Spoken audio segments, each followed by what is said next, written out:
আসসালামু আলাইকুম রহমতুল্লাহ বরকাত। সম্মানিত সবাইকে জানাই অবন্ত বিকালের প্রাণডালা শুভেচ্ছা ও ভালোবাসা অভিনন্দন। আমি নাজমুল সৌদি আরব থেকে বলছি। সবাই ভিডিওগুলোকে দেখবেন, অবশ্যই ভালো লাগলে লাইক কমেন্ট শেয়ার করবেন। দেখতে দেখতে ভালো লাগা থেকে ভালোবাসা হয়ে যাবে ইনশাল্লাহ। তো যাই হোক, পৃথিবীতে চলতে হলে বিভিন্ন লোকের সঙ্গে দেখা সাক্ষাৎ হয়, বিভিন্ন ধরনের লোকের সঙ্গে দেখা সাক্ষাৎ হয়।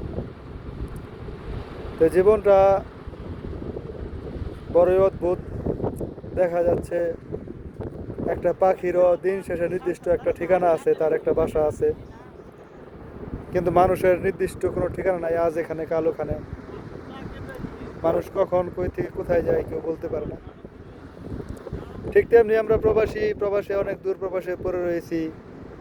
বুক ভরা অনেক ব্যথা, অনেক কষ্ট, যেগুলো বলা যায় না।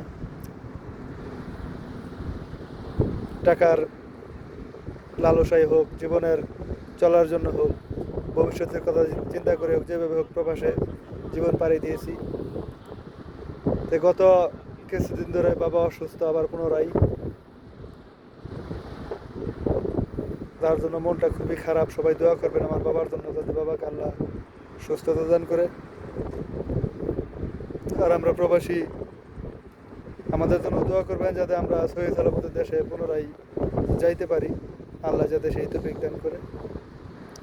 আজকে আর বেশি কিছু বলবো না, মনটা ভালো নাই। তো সবাই দোয়া করবেন আমার বাবার জন্য। আর জানেনই তো, কিছুদিন আগে আমার ভাই মারা গেছে, ওনার জানাজাতে শরীক হতে পারি নাই। তো যাই হোক, দোয়া করবেন আল্লাহ যাতে আমার বাবাকে সুস্থ করে দেন। এই এই আশা করে আজকে শেষ করছি। আসসালামু আলাইকুম।